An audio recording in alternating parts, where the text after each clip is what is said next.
Before you hand off your sheet to AI, here's a few things you need to do and a few suggestions that I would say will help your AI help you.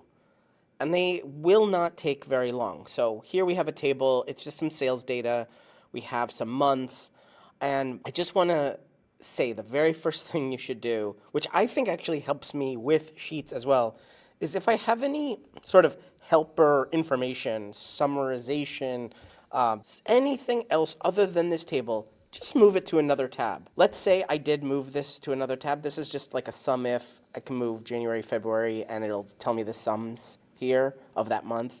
Just move that to another tab, make sure it works, and then go ahead and delete that row. So get a clean row as your header row in row 1, and then make sure your header names are absolutely representative of the data inside. And don't name it something that you personally said, something cute, something clever, and also try to use real words. So for example, this percentage sign might have been because you want to keep this column very narrow. If I write percent, it's filling up the whole thing here. For using AI, it's okay. Be more verbose than you normally would. The reason is that when we as humans look at this header, we are going to make some assumptions, and we actually make a lot of assumptions as we read it. For example, this column D, has no header. I would expand this a little bit and write what this is. This is an indicator, green for something. This is finding the maximum. So if you say maximum, it's okay, but I want to be more clear that this is an emoji and that this emoji means equals maximum. Clear here is better than clever. And just know that if you don't have information here, the AI is going to infer. Like, the AI doesn't really think, but there are times when it's going to make some assumptions. And so what I would do is just really be exact here. Instead of sales count or sales amount, don't use something that is very vernacular or something that is very particular to your, or very jargony, very particular to your work, business. It is okay if it's generally the right thing to say in your line of work, but if it's something very specific to your own company that only you would know, change it to that industry-wide thing. Rep, for example, it's okay, but I think it's going to help a lot if you say something like sales representative, or even more clear of like who sold or name of sales rep. Now this might look bad, and it's okay for this particular case. It's just taking a few moments, maybe not even minutes, to just look at your header and really make sure that 90% of people who are going to read this spreadsheet, if they don't work at your company, are going to understand what these columns mean. And I really do mean 90%. So try a couple of iterations and just go for the most general thing. In the moments where you have some kind of internal calculation, something maybe that is industry-wide, like CPM, is okay. CRM, MVP, CPV. Those are okay because 90% of the people in your industry are going to know it and you have a wide industry. But if it's like a particular indicator, say what it is. Don't just let it assume. And again, this is not for you to present this and send it to someone else, a human in your company. If you're sending this to a human in your company and they've seen this before and they know the data, you don't have to do these changes. This is very specific to how do I prepare this data so that AI can help me better. For example, I would put in the currency, especially if I don't have the currency in the data, but also sometimes our formatting in Google Sheets will make the data, underlying data, different than what it shows and what it sees. Like if you add the currency as a format, so I like to add little bits of information. Instead of net here, I would say profit, and again, USD, something where it's very, very, very clear that this column of data, remember, we're giving the AI data, not this sheet.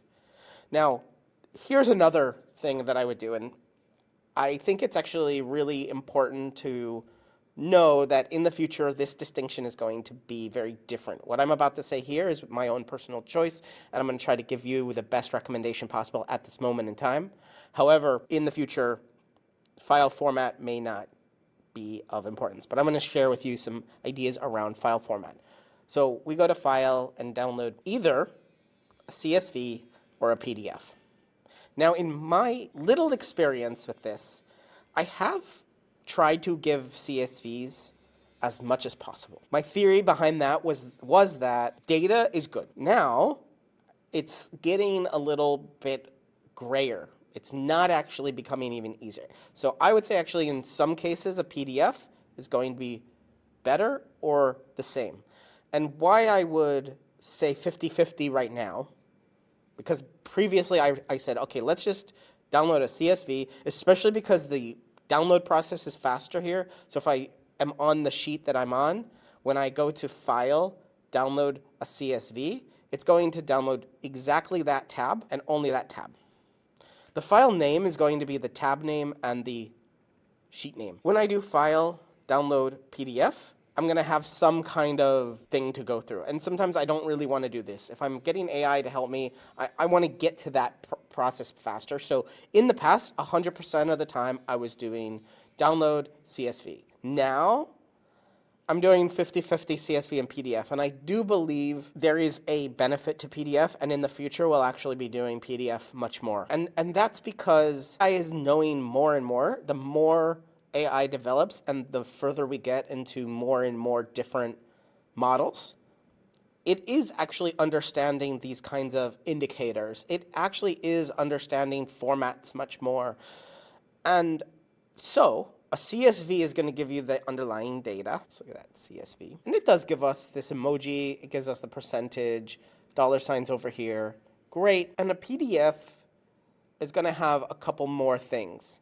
It's going to have the actual shading and color of all of the rows and columns. It's going to have color indication of the months and this profit over on the right side. And yes, actually, so one of the key things here, actually, I think I did this in a previous video, is yes, the color means something in profit, but also the data is different. So it has literally shape of the data is different when it's negative. It has these parentheses. That thing is going to help you with AI. So if I haven't mentioned it yet, I've mentioned tons of previous videos. Don't ever rely only on the color or shading of something. Make sure your data has some data there, some data difference.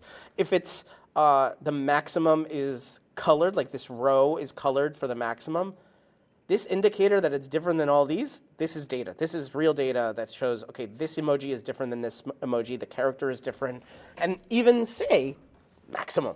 Even you could write in maximum here. In the video that I showed you how to do this, I did some cute emojis. Great. At least those emojis are different characters. But I do believe that PDF over time is going to take more hold and also help us discuss with AI these kinds of things and have real good output from AI if you just send a PDF.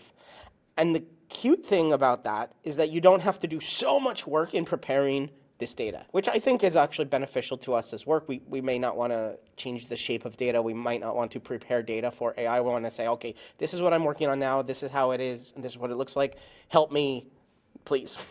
Talking to. So I hope this was fun for you and illuminating. I don't think this takes more than 2 or 3 minutes, honestly, to review a few things, change a few headers. If you do take time, I would say take the time in really preparing your data for also other humans too. Don't just rely on color, don't rely on shading, rely on the data structure itself so that you can always talk to AI well. This kind of thing, the green emoji equals maximum, is also helpful to other humans. Other humans include the people you work with, people outside your company who might be like trying to help you, consultants, might be AI, but also, to be honest, it's you in 6 months.